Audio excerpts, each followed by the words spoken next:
মানুষটির দেওয়া আঘাতটি আমাকে ভেঙে চুরমার করে দিয়েছিল। আঘাতটা এতটাই তীব্র ছিল যে যখন আমি জায়নামাজ বিছিয়ে সেজদায় নত হতাম, তখন আমি চিৎকার করে রবের কাছে আর্তনাদ করতাম, আল্লাহু আল্লাহু আল্লাহু আল্লাহ।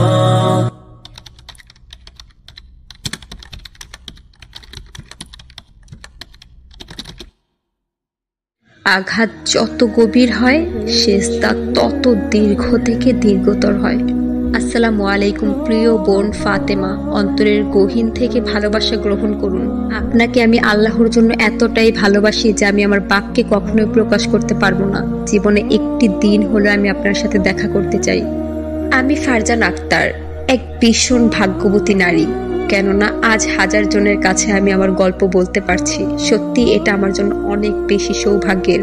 আমি নারায়ণগঞ্জ মহিলা কলেজের প্রথম বর্ষের শিক্ষার্থী। পঞ্চবটি আমার বাড়ি। আমি আধুনিক চিন্তা চেতনার একজন মেয়ে। তবে আমি একজনকে ভালোবেসেছিলাম, ভীষণ করে ভালোবেসেছিলাম, এবং সেই ভালোবাসার বিনিময়ে পেয়েছি প্রচণ্ড আঘাত, তীব্র যন্ত্রণা, প্রতারণা এবং বিশ্বাসঘাতকতা। নবম শ্রেণীতে থাকাকালীন অবস্থায় তার সাথে আমার প্রথম পরিচয় হয়।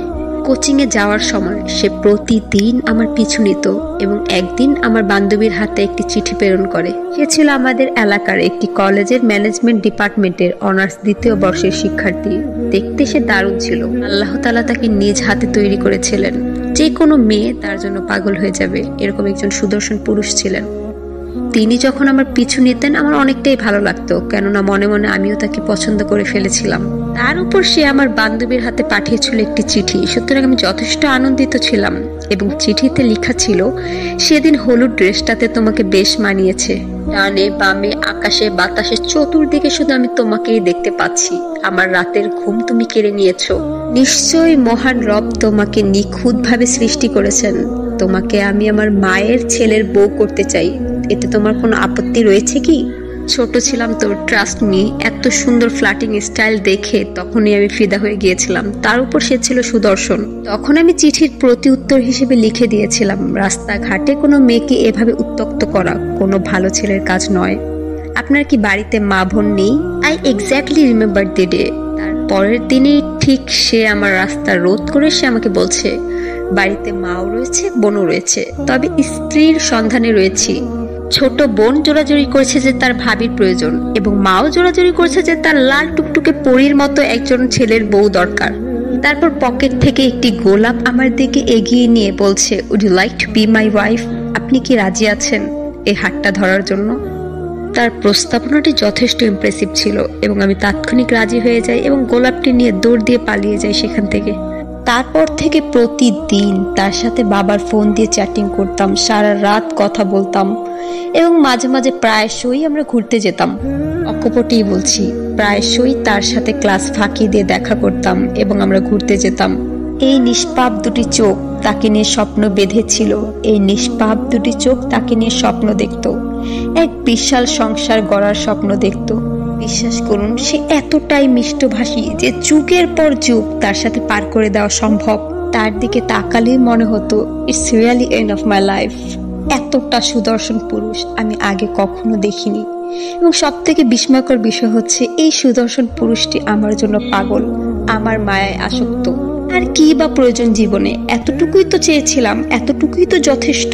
আমার রব আমাকে উত্তম পুরস্কারে ভূষিত করেছেন, উত্তম পুরস্কারে পুরস্কৃত করেছেন, আলহামদুলিল্লাহ। সে সর্বদা আমার মুখের দিকে তাকিয়ে আমার হাতে হাত রেখে বলতো, তুমি যদি কখনো আমাকে ছেড়ে চলে যাও, আমার জন্য এর থেকে মৃত্যু উত্তম হবে। কখনোই বাঁচতে পারবো না তোমাকে ছাড়া। চোখ বুঝে এই কথাগুলো বিশ্বাস করতাম এবং ভাবতাম, এই পুরুষটি এতটাই নিষ্পাপ, সে কখনো কোনো নারীর দিকে তাকাতেই পারে না। নিজেকে মহারানী ভাবতাম এবং ভাবতাম আমার ছোট্ট একটি রাজত্বে রাজা রয়েছে এবং সেই রাজার আমি একমাত্র রানী। তারপর এরকম ভাবেই চলছিল এবং এরই মধ্যে এমন অনেক ঘটনা ঘটেছিল, যেমন বাবার কাছে ধরা খেয়ে গিয়েছিলাম। প্রচন্ড আঘাত করেছিলেন তিনি। মা বাবা টানা 1 সপ্তাহ আমার সাথে কথা বলেনি। তারপর আমি তার প্রতি আসক্ত ছিলাম, তার সাথে কথা বলতাম। কোনো ঝড়ই যেন আমাকে আটকে রাখতে পারছিল না, আমাকে বাধা দিতে পারছিল না। তারপর একদিন আমার বড় ভাই সবকিছু জানতে পেরে আমাকে প্রচন্ড মারধর করে এবং বলে সেই ছেলেটি তো ভীষণ বাজে এবং তার ফুফাতো বোনের সাথেও সে সম্পর্কে রয়েছে এবং বলে আর কোনো ছেলে কি পৃথিবীতে ছিল না, এরকম একজন ফাত্তার টাউটার ছেলের সাথে সম্পর্ক করার ছিল। আমাদের মুখে কালি লেপন করছে এই মেয়ে। অনেক কিছু সহ্য করেছিলাম, তবে তার মায়া থেকে নিজেকে আমি কখনোই কাটিয়ে তুলতে পারবো না। সবকিছু ছিল আমার কাছে সুস্পষ্ট, তারপর আমি কখনোই বোঝার চেষ্টা করিনি, কখনো বুঝতে চাইনি সত্যটা। তারপর যখন আমার 10ম শ্রেণীর টেস্ট পরীক্ষা, একদিন তাকে বলি যে দেখা করতে, সে আমাকে স্পষ্ট করে না করে দেয় যে তার পক্ষে সম্ভব না। তার নিজের পরীক্ষার ব্যস্ততা দেখায়, নানা অজুহাত করে সে আমাকে না করে দেয়। তারপর থেকে তাকে মেসেজ দিলেও সে সিন করতো না এবং বলতো যে আমি পড়াশোনা নিয়ে অনেক বেশি ব্যস্ত, এমনি তোমার সাথে সম্পর্কে লিপ্ত হওয়ার পর থেকে আমার পড়াশোনা সম্পূর্ণ নষ্ট হয়ে গিয়েছে, আরো নানা অনেক কিছু বলতো। আরে ভাই, আমি তো তোমাকে বলিনি আমার জীবনে আসো এবং তোমার পড়াশোনাকে নষ্ট করে দাও। তুমি তো আমার জীবনে এসেছো এবং ভালোবাসা কি, ভালোবাসার সংজ্ঞা তুমি আমাকে শিখিয়েছো। আমার জীবনে তোমার অস্তিত্বকে গেঁথে এবং আমাকে তোমার মায়ায় ফেলে এখন তুমি নিজ থেকে দূরে কেন সরে যাচ্ছ?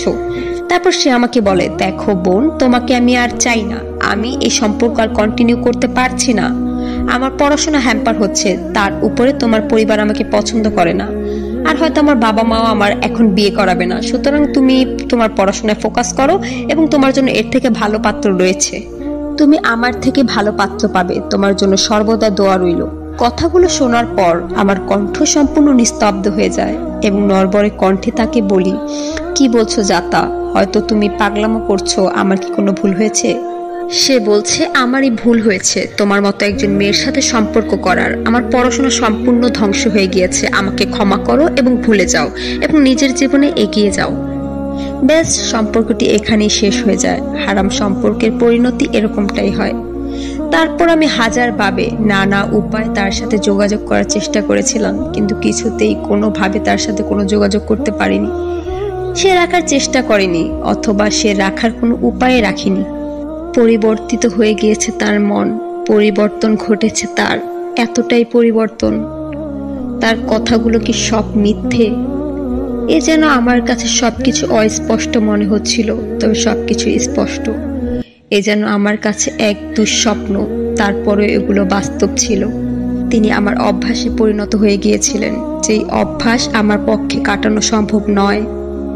তার এমন মায়ায় আমি পড়ে গিয়েছিলাম, যেই মায়া আমার মৃত্যু পর্যন্ত থাকবে, যেই মায়া আমি কখনোই কাটাতে পারবো না, এক জীবনে তো কখনোই না।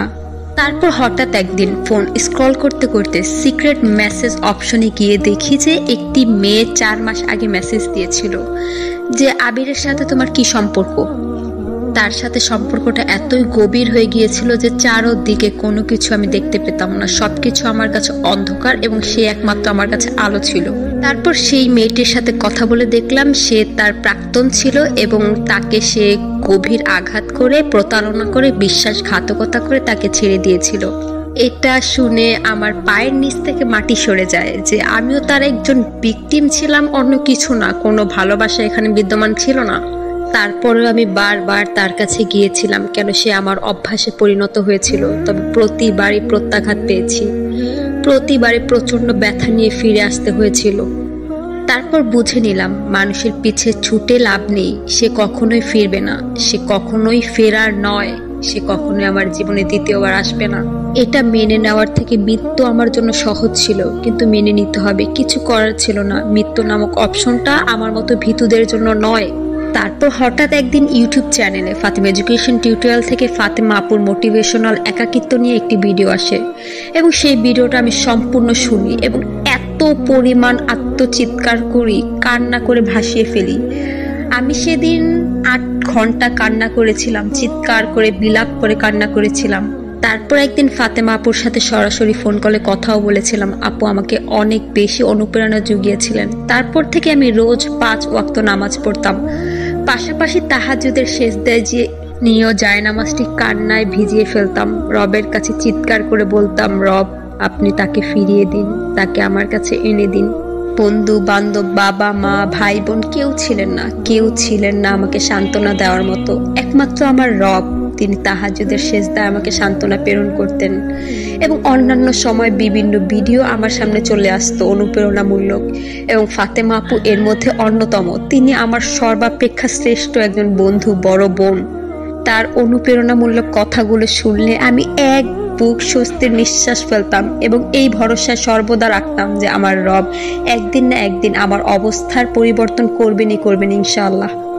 একইভাবে আমি 17 মাস তাহাজ্জুদ নামাজ পড়ে যাই, আমার অবস্থার বিন্দু মাত্র পরিবর্তন হয় না, বরং আমার অবস্থার অবনতি হতে থাকে। কান্না করে চোখ ফুলিয়ে ফেলতাম, ওয়াশরুমে যেয়ে কান্না করতাম, গোসলের সময় কান্না করতাম। আমার অবস্থা শোচনীয় ছিল। এই 17 মাসের মধ্যে এমন কোনো রাত যায়নি যেদিন আমি তাহাজ্জুদের সেজদায় নত না হয়েছি, এমন কোনো দিন যায়নি যখন আমি কান্না না করেছি, এমন কোনো সেজদা যায়নি যে সেজদায় আমি তীব্র আত্মচিৎকার না করেছি। এরই মধ্যে আমার এই নড়বড়ে বিশ্বাসকে ফাতেমা আপু বারবার মজবুত করেছেন, বারবার গিট দিয়েছেন। হঠাৎ করে তার ভিডিও আসা বন্ধ হয়ে যায়, আমি ডিপ্রেশনে চলে যাই যে আপুর কিছু হয়নি তো, আপু কেন ভিডিও দিচ্ছেন না। সেই দিনগুলো ছিল আমার জন্য অনেক বেশি কষ্টের এবং আমি বারবার অনেকবার ফাতেমা আপুকে নক দিয়েছিলাম যে আপু আপনার কি হয়েছে, আপনি ঠিক আছেন তো। এরই মধ্যে হঠাৎ একদিন আবির নামক সেই ছেলেটি আমাকে মেসেজ দেয় এবং আমাকে বলছে কেমন আছো। এখানে আমার কাছে একটা বিষয় সুস্পষ্ট ছিল যে সে ভালো নেই, তাই আমার সন্ধানে এসেছে। মেসেজটি দেখার সাথে সাথে আমার হাত পা এত তীব্রভাবে কম্পন করছিল যে আমি কি লিখবো কি করব কোনো কিছু ভেবে পাচ্ছিলাম না। তারপর হঠাৎ আমার মনে পড়ল 17 মাস এটা কোনো ছেলে খেলা নয়। 17 মাস প্রত্যেকটা মুহূর্ত ছিল আমার জন্য রক্তক্ষরণের। আমার চোখ দিয়ে রক্ত খরিত হয়েছে, আমার হৃদয় দিয়ে রক্ত খরিত হয়েছে। আমার রব আমাকে শেফা দিয়েছিলেন, আমার রব আমাকে কাছে টেনে নিয়েছিলেন। যদিও আমি আমার রবের কত শত গুনাহ করেছিলাম, জেনার কাজে লিপ্ত ছিলাম, তবে আমার রব আমাকে আঘাত করেননি, আমার রব আমাকে তার থেকে দূরে সরিয়ে দেননি। শত হাজার পাপ করা সত্ত্বেও আমার রব, আমার ওই মহান রব তার রহমতের চাদরে আমাকে আবৃত করে রেখেছিলেন। এখনো আমি নিজেকে নিয়ে গর্ববোধ করি, এখনো আমি নিজেকে নিয়ে গর্বিত। যদিও আমি কোনো মানুষ নামক রাজার রাজত্বের রানী নই, আমি ওই মহান বাদশাহ, ওই মহান রাজা, সেই রাজার শেহজাদি। হ্যাঁ, আমি জানি এবং মানি সে সুদর্শন ছিল, তার মধ্যে ব্যাপক মায়া ছিল। তবে আমার ওই মহান রব, ওই রবের সাথে তাহাজ্জুদে আমার সম্পর্ক, ওই রব তো তার থেকে বেশি সুন্দর। আমার রব তো এর থেকে বেশি সৌন্দর্যের অধিকারী। আমার রবের এই 17 মাসের মায়া আমি কখনো কাটাতে পারবো না। এই মায়া কাটিয়ে আমি অন্য কারো জীবনে যাব, আবার অসৎ পথ অবলম্বন করব, এটি আমার দ্বারা হবে না। আমি মানি এই 17 মাস ছিল রক্তক্ষরণের, আমি মানি এই 17 মাস ছিল তীব্র কষ্টের। তবে আমার রব বলেছিলেন না, কষ্টের সাথে রয়েছে স্বস্তি। আমি সেই স্বস্তি অনুভব করেছি, আমি প্রত্যেকটা মুহূর্তে সেই শান্তি পেয়েছি। তবে কখনো বুঝতে পারিনি, কখনো বোঝার চেষ্টা করিনি। আমি তো সেই কষ্টের মধ্য দিয়ে নিজেকে বিলীন করে দিচ্ছিলাম। ভালোবাসি হে রব, অসংখ্য ভালোবাসি আপনাকে। আপনাকে ছেড়ে আমি কোনো কিছু চিন্তা করতে পারি না, আমি কোনো কিছুই চাই না। এই পৃথিবীর কোনো রাজত্ব আমাকে মুগ্ধ করতে পারবে না। আমি আপনার ভালোবাসায় মুগ্ধ। আমি আপনাকে ভালোবেসে ফেলেছি, বড্ড বেশি ভালোবেসে ফেলেছি। আমি আপনার দরজা চিনে নিয়েছি, যেই দরজার আমি পথিক। আমি আপনাকে চাই। পুরো পৃথিবীর সব সুখ এক জায়গায়, আপনার আমার সেই তাহাজ্জুদ রাতের কথোপকথন আরেক জায়গায়। এটা আমি কখনো ভুলতে পারবো না। হে রব, আপনি আমার অভ্যাস হয়ে গিয়েছেন, এই অভ্যাস থেকে আমি কখনোই বের হতে পারবো না। আপনি আমার মহামূল্যবান রত্ন, যেই রত্ন সর্বদা আমি আমার অন্তরে সঞ্চিত রাখতে চাই। তারপর তার মেসেজের রিপ্লাই দিলাম। আমি আমার স্নেহ রবের সন্তুষ্টির জন্য এই পথ পরিত্যাগ করলাম। Then I blocked that person. No longer a single word, and then this person is unavailable. মাশাআল্লাহ, আলহামদুলিল্লাহ, আল্লাহু আকবার। একেই বলে রবের ভালোবাসা।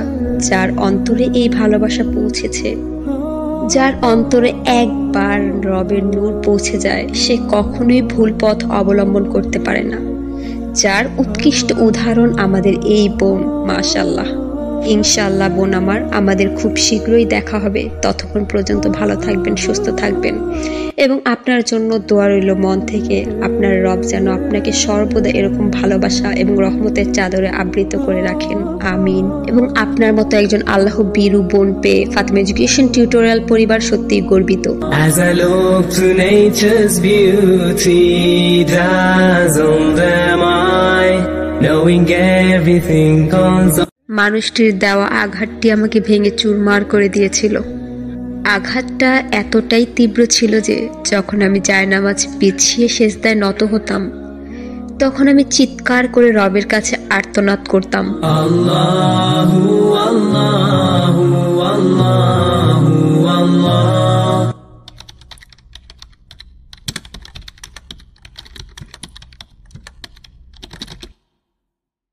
আঘাত যত গভীর হয়, সেজদা তত দীর্ঘ থেকে দীর্ঘতর হয়। আসসালামু আলাইকুম প্রিয় বোন ফাতেমা, অন্তরের গহীন থেকে ভালোবাসা গ্রহণ করুন। আপনাকে আমি আল্লাহর জন্য এতটাই ভালোবাসি যে আমি আমার বাক্যে কখনোই প্রকাশ করতে পারবো না। জীবনে একটি দিন হলো আমি আপনার সাথে দেখা করতে চাই। আমি ফারজান আক্তার, এক ভীষণ ভাগ্যবতী নারী। কেননা আজ হাজার জনের কাছে আমি আমার গল্প বলতে পারছি। সত্যি এটা আমার জন্য অনেক বেশি সৌভাগ্যের। আমি নারায়ণগঞ্জ মহিলা কলেজের প্রথম বর্ষের শিক্ষার্থী, পঞ্চবটি আমার বাড়ি। আমি আধুনিক চিন্তা চেতনার একজন মেয়ে, তবে আমি একজনকে ভালোবেসেছিলাম, ভীষণ করে ভালোবেসেছিলাম এবং সেই ভালোবাসার বিনিময়ে পেয়েছি প্রচণ্ড আঘাত, তীব্র যন্ত্রণা, প্রতারণা এবং বিশ্বাসঘাতকতা। নবম শ্রেণীতে থাকাকালীন অবস্থায় তার সাথে আমার প্রথম পরিচয় হয়। কোচিংয়ে যাওয়ার সময় সে প্রতিদিন আমার পিছু নিত এবং একদিন আমার বান্ধবীর হাতে একটি চিঠি প্রেরণ করে। সে ছিল আমাদের এলাকার একটি কলেজের ম্যানেজমেন্ট ডিপার্টমেন্টের অনার্স দ্বিতীয় বর্ষের শিক্ষার্থী। দেখতে সে দারুণ ছিল। আল্লাহ তাআলা তাকে নিজ হাতে তৈরি করেছিলেন। যে কোনো মেয়ে তার জন্য পাগল হয়ে যাবে, এরকম একজন সুদর্শন পুরুষ ছিলেন। তিনি যখন আমার পিছু নিতেন আমার অনেকটাই ভালো লাগতো, কেননা মনে মনে আমিও তাকে পছন্দ করে ফেলেছিলাম। তার উপর সে আমার বান্ধবীর হাতে পাঠিয়েছিল একটি চিঠি, সুতরাং আমি যথেষ্ট আনন্দিত ছিলাম এবং চিঠিতে লেখা ছিল, সেদিন হলুদ ড্রেসটাতে তোমাকে বেশ মানিয়েছে। ডানে বামে আকাশে বাতাসে চতুর্দিকে শুধু আমি তোমাকেই দেখতে পাচ্ছি। আমার রাতের ঘুম তুমি কেড়ে নিয়েছো। নিশ্চয়ই মহান রব তোমাকে নিখুঁতভাবে সৃষ্টি করেছেন। তোমাকে আমি আমার মায়ের ছেলের বউ করতে চাই। এতে তোমার কোনো আপত্তি রয়েছে কি? ছোট ছিলাম তো, ট্রাস্ট মি, এত সুন্দর ফ্ল্যাটিং স্টাইল দেখে তখনই আমি ফিদা হয়ে গিয়েছিলাম। তার উপর সে ছিল সুদর্শন। তখন আমি চিঠির প্রতি উত্তর হিসেবে লিখে দিয়েছিলাম, রাস্তাঘাটে কোনো মেয়েকে এভাবে উত্ত্যক্ত করা কোনো ভালো ছেলের কাজ নয়। আপনার কি বাড়িতে মা বোন নেই? I exactly remember the day. তার পরের দিনেই ঠিক সে আমার রাস্তা রোধ করে সে আমাকে বলছে, বাড়িতে মাও রয়েছে, বোনও রয়েছে, তবে স্ত্রীর সন্ধানে রয়েছি। ছোট বোন জোরাজুরি করেছে যে তার ভাবির প্রয়োজন এবং মাও জোরাজুরি করেছে যে তার লাল টুকটুকে পরীর মতো একজন ছেলের বউ দরকার। তারপর পকেট থেকে একটি গোলাপ আমার দিকে এগিয়ে নিয়ে বলছে, would you like to be my wife? আপনি কি রাজি আছেন এই হাতটা ধরার জন্য? তার প্রস্তাবনাটি যথেষ্ট ইমপ্রেসিভ ছিল এবং আমি তাৎক্ষণিক রাজি হয়ে যাই এবং গোলাপটি নিয়ে দৌড় দিয়ে পালিয়ে যাই সেখান থেকে। তারপর থেকে প্রতিদিন তার সাথে বাবার ফোন দিয়ে চ্যাটিং করতাম, সারা রাত কথা বলতাম এবং মাঝে মাঝে প্রায়শই আমরা ঘুরতে যেতাম। অকপটেই বলছি, প্রায়শই তার সাথে ক্লাস ফাঁকি দিয়ে দেখা করতাম এবং আমরা ঘুরতে যেতাম। এই নিষ্পাপ দুটি চোখ তাকে নিয়ে স্বপ্ন বেঁধেছিল। এই নিষ্পাপ দুটি চোখ তাকে নিয়ে স্বপ্ন দেখত, এক বিশাল সংসার গড়ার স্বপ্ন দেখত। বিশ্বাস করুন, সে এতটাই মিষ্টভাষী যে যুগের পর যুগ তার সাথে পার করে দেওয়া সম্ভব। তার দিকে তাকালেই মনে হতো, it's really end of my life. এতটা সুদর্শন পুরুষ আমি আগে কখনো দেখিনি এবং সব থেকে বিস্ময়কর বিষয় হচ্ছে, এই সুদর্শন পুরুষটি আমার জন্য পাগল, আমার মায়ায় আসক্ত। আর কি বা প্রয়োজন জীবনে? এতটুকুই তো চেয়েছিলাম, এতটুকুই তো যথেষ্ট। আমার রব আমাকে উত্তম পুরস্কারে ভূষিত করেছেন, উত্তম পুরস্কারে পুরস্কৃত করেছেন, আলহামদুলিল্লাহ। সে সর্বদা আমার মুখের দিকে তাকিয়ে আমার হাতে হাত রেখে বলতো, তুমি যদি কখনো আমাকে ছেড়ে চলে যাও, আমার জন্য এর থেকে মৃত্যু উত্তম হবে। কখনোই বাঁচতে পারবো না তোমাকে ছাড়া। চোখ বুঝে এই কথাগুলো বিশ্বাস করতাম এবং ভাবতাম, এই পুরুষটি এতটাই নিষ্পাপ, সে কখনো কোনো নারীর দিকে তাকাতেই পারে না। নিজেকে মহারানী ভাবতাম এবং ভাবতাম আমার ছোট্ট একটি রাজত্বে রাজা রয়েছে এবং সেই রাজার আমি একমাত্র রানী। তারপর এরকম ভাবেই চলছিল এবং এরই মধ্যে এমন অনেক ঘটনা ঘটেছিল, যেমন বাবার কাছে ধরা খেয়ে গিয়েছিলাম, প্রচন্ড আঘাত করেছিলেন তিনি। মা বাবা টানা 1 সপ্তাহ আমার সাথে কথা বলেনি। তারপর আমি তার প্রতি আসক্ত ছিলাম, তার সাথে কথা বলতাম। কোনো ঝড়ই যেন আমাকে আটকে রাখতে পারছিল না, আমাকে বাধা দিতে পারছিল না। তারপর একদিন আমার বড় ভাই সবকিছু জানতে পেরে আমাকে প্রচন্ড মারধর করে এবং বলে সেই ছেলেটি তো ভীষণ বাজে এবং তার ফুফাতো বোনের সাথেও সে সম্পর্কে রয়েছে, এবং বলে আর কোনো ছেলে কি পৃথিবীতে ছিল না এরকম একজন ফাত্তার টাউটার ছেলের সাথে সম্পর্ক করার ছিল। আমাদের মুখে কালি লেপন করছে এই মেয়ে। অনেক কিছু সহ্য করেছিলাম, তবে তার মায়া থেকে নিজেকে আমি কখনোই কাটিয়ে তুলতে পারবো না। সবকিছু ছিল আমার কাছে সুস্পষ্ট। তারপর আমি কখনোই বোঝার চেষ্টা করিনি, কখনো বুঝতে চাইনি সত্যটা। তারপর যখন আমার 10ম শ্রেণীর টেস্ট পরীক্ষা, একদিন তাকে বলি যে দেখা করতে, সে আমাকে স্পষ্ট করে না করে দেয় যে তার পক্ষে সম্ভব না। তার নিজের পরীক্ষার ব্যস্ততা দেখায়, নানা অজুহাত করে সে আমাকে না করে দেয়। তারপর থেকে তাকে মেসেজ দিলেও সে সিন করতো না এবং বলতো যে আমি পড়াশোনা নিয়ে অনেক বেশি ব্যস্ত, এমনি তোমার সাথে সম্পর্কে লিপ্ত হওয়ার পর থেকে আমার পড়াশোনা সম্পূর্ণ নষ্ট হয়ে গিয়েছে, আরো নানা অনেক কিছু বলতো। আরে ভাই, আমি তো তোমাকে বলিনি আমার জীবনে আসো এবং তোমার পড়াশোনাকে নষ্ট করে দাও। তুমি তো আমার জীবনে এসেছো এবং ভালোবাসা কি, ভালোবাসার সংজ্ঞা তুমি আমাকে শিখিয়েছো। আমার জীবনে তোমার অস্তিত্বকে গেঁথে এবং আমাকে তোমার মায়ায় ফেলে এখন তুমি নিজ থেকে দূরে কেন সরে যাচ্ছ? তারপর সে আমাকে বলে, দেখো বোন, তোমাকে আমি আর চাই না, আমি এই সম্পর্ক আর কন্টিনিউ করতে পারছি না। আমার পড়াশোনা হ্যাম্পার হচ্ছে, তার উপরে তোমার পরিবার আমাকে পছন্দ করে না, আর হয়তো আমার বাবা মাও আমার এখন বিয়ে করাবে না। সুতরাং তুমি তোমার পড়াশোনায় ফোকাস করো এবং তোমার জন্য এর থেকে ভালো পাত্র রয়েছে, তুমি আমার থেকে ভালো পাত্র পাবে, তোমার জন্য সর্বদা দোয়া রইল। কথাগুলো শোনার পর আমার কণ্ঠ সম্পূর্ণ নিস্তব্ধ হয়ে যায় এবং নড়বড়ে কণ্ঠে তাকে বলি, কি বলছো জাতা, হয়তো তুমি পাগলামো করছো, আমার কি কোনো ভুল হয়েছে? সে বলছে, আমারই ভুল হয়েছে তোমার মতো একজন মেয়ের সাথে সম্পর্ক করার। আমার পড়াশোনা সম্পূর্ণ ধ্বংস হয়ে গিয়েছে, আমাকে ক্ষমা করো এবং ভুলে যাও এবং নিজের জীবনে এগিয়ে যাও। ব্যাস, সম্পর্কটি এখানেই শেষ হয়ে যায়। হারাম সম্পর্কের পরিণতি এরকমটাই হয়। তারপর আমি হাজারভাবে নানা উপায় তার সাথে যোগাযোগ করার চেষ্টা করেছিলাম, কিন্তু কিছুতেই কোনোভাবে তার সাথে কোনো যোগাযোগ করতে পারিনি। সে রাখার চেষ্টা করেনি অথবা সে রাখার কোনো উপায় রাখিনি। পরিবর্তিত হয়ে গিয়েছে তার মন, পরিবর্তন ঘটেছে তার, এতটাই পরিবর্তন। তার কথাগুলো কি সব মিথ্যে? এ যেন আমার কাছে সবকিছু অস্পষ্ট মনে হচ্ছিল, তবে সবকিছু স্পষ্ট। এ যেন আমার কাছে এক দুঃস্বপ্ন, তারপরে এগুলো বাস্তব ছিল। তিনি আমার অভ্যাসে পরিণত হয়ে গিয়েছিলেন, যেই অভ্যাস আমার পক্ষে কাটানো সম্ভব নয়। তার এমন মায়ায় আমি পড়ে গিয়েছিলাম, যেই মায়া আমার মৃত্যু পর্যন্ত থাকবে, যেই মায়া আমি কখনোই কাটাতে পারবো না, এক জীবনে তো কখনোই না। তারপর হঠাৎ একদিন ফোন স্ক্রল করতে করতে সিক্রেট মেসেজ অপশনে গিয়ে দেখি যে একটি মেয়ে 4 মাস আগে মেসেজ দিয়েছিল যে আবিরের সাথে তোমার কি সম্পর্ক। তার সাথে সম্পর্কটা এতই গভীর হয়ে গিয়েছিল যে চারদিকে কোনো কিছু আমি দেখতে পেতাম না, সবকিছু আমার কাছে অন্ধকার এবং সে একমাত্র আমার কাছে আলো ছিল। তারপর সেই মেয়েটির সাথে কথা বলে দেখলাম সে তার প্রাক্তন ছিল এবং তাকে সে গভীর আঘাত করে, প্রতারণা করে, বিশ্বাসঘাতকতা করে তাকে ছেড়ে দিয়েছিল। এটা শুনে আমার পায়ের নিচ থেকে মাটি সরে যায় যে আমিও তার একজন ভিকটিম ছিলাম, অন্য কিছু না, কোনো ভালোবাসা এখানে বিদ্যমান ছিল না। তারপরেও আমি বারবার তার কাছে গিয়েছিলাম, কেন সে আমার অভ্যাসে পরিণত হয়েছিল। তবে প্রতিবারই প্রত্যাঘাত পেয়েছি, প্রতিবারে প্রচন্ড ব্যথা নিয়ে ফিরে আসতে হয়েছিল। তারপর বুঝে নিলাম মানুষের পিছে ছুটে লাভ নেই, সে কখনোই ফিরবে না, সে কখনোই ফেরার নয়, সে কখনোই আমার জীবনে দ্বিতীয়বার আসবে না। এটা মেনে নেওয়ার থেকে মৃত্যু আমার জন্য সহজ ছিল, কিন্তু মেনে নিতে হবে, কিছু করার ছিল না। মৃত্যু নামক অপশনটা আমার মতো ভীতুদের জন্য নয়। তারপর হঠাৎ একদিন ইউটিউব চ্যানেলে ফাতেমা এডুকেশন টিউটোরিয়াল থেকে ফাতেমা আপুর মোটিভেশনাল একাকিত্ব নিয়ে একটি ভিডিও আসে এবং সেই ভিডিওটা আমি সম্পূর্ণ শুনি এবং এত পরিমাণ আত্মচিৎকার করি, কান্না করে ভাসিয়ে ফেলি।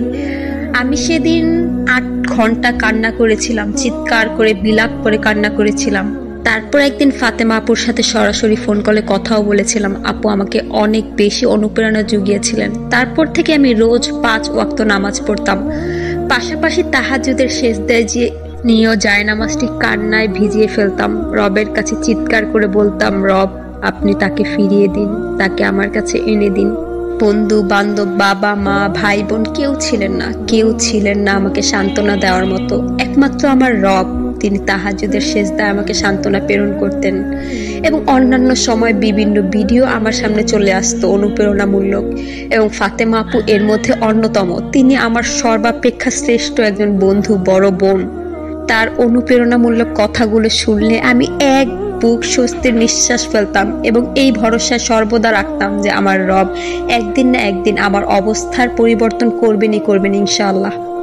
একইভাবে আমি 17 মাস তাহাজ্জুদ নামাজ পড়ে যাই। আমার অবস্থার বিন্দু মাত্র পরিবর্তন হয় না, বরং আমার অবস্থার অবনতি হতে থাকে। কান্না করে চোখ ফুলিয়ে ফেলতাম, ওয়াশরুমে যেয়ে কান্না করতাম, গোসলের সময় কান্না করতাম। আমার অবস্থা শোচনীয় ছিল। এই 17 মাসের মধ্যে এমন কোনো রাত যায়নি যেদিন আমি তাহাজ্জুদের সেজদায় নত না হয়েছি। এমন কোনো দিন যায়নি যখন আমি কান্না না করেছি। এমন কোনো সেজদা যায়নি যে সেজদায় আমি তীব্র আত্মচিৎকার না করেছি।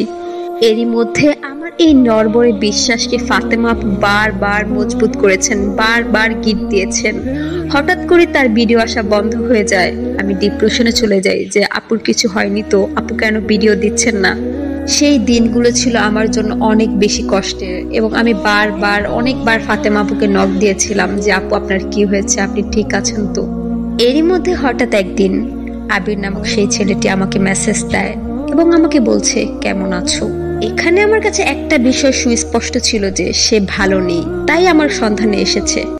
মেসেজটি দেখার সাথে সাথে আমার হাত পা এত তীব্রভাবে কম্পন করছিল যে আমি কি লিখবো কি করব কোনো কিছু ভেবে পাচ্ছিলাম না।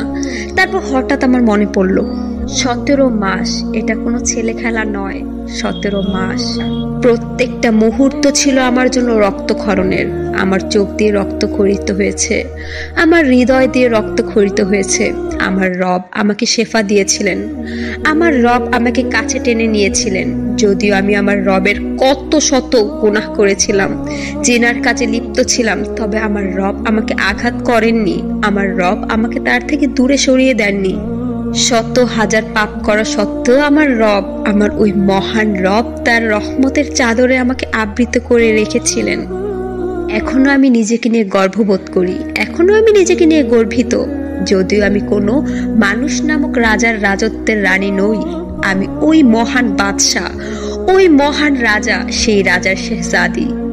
হ্যাঁ, আমি জানি এবং মানি সে সুদর্শন ছিল, তার মধ্যে ব্যাপক মায়া ছিল। তবে আমার ওই মহান রব, ওই রবের সাথে তাহাজ্জুদে আমার সম্পর্ক, ওই রব তো তার থেকে বেশি সুন্দর। আমার রব তো এর থেকে বেশি সৌন্দর্যের অধিকারী। আমার রবের এই 17 মাসের মায়া আমি কখনো কাটাতে পারবো না। এই মায়া কাটিয়ে আমি অন্য কারো জীবনে যাব, আবার অসৎ পথ অবলম্বন করব, এটি আমার দ্বারা হবে না। আমি মানি এই 17 মাস ছিল রক্তক্ষরণের, আমি মানি এই 17 মাস ছিল তীব্র কষ্টের। তবে আমার রব বলেছিলেন না, কষ্টের সাথে রয়েছে স্বস্তি।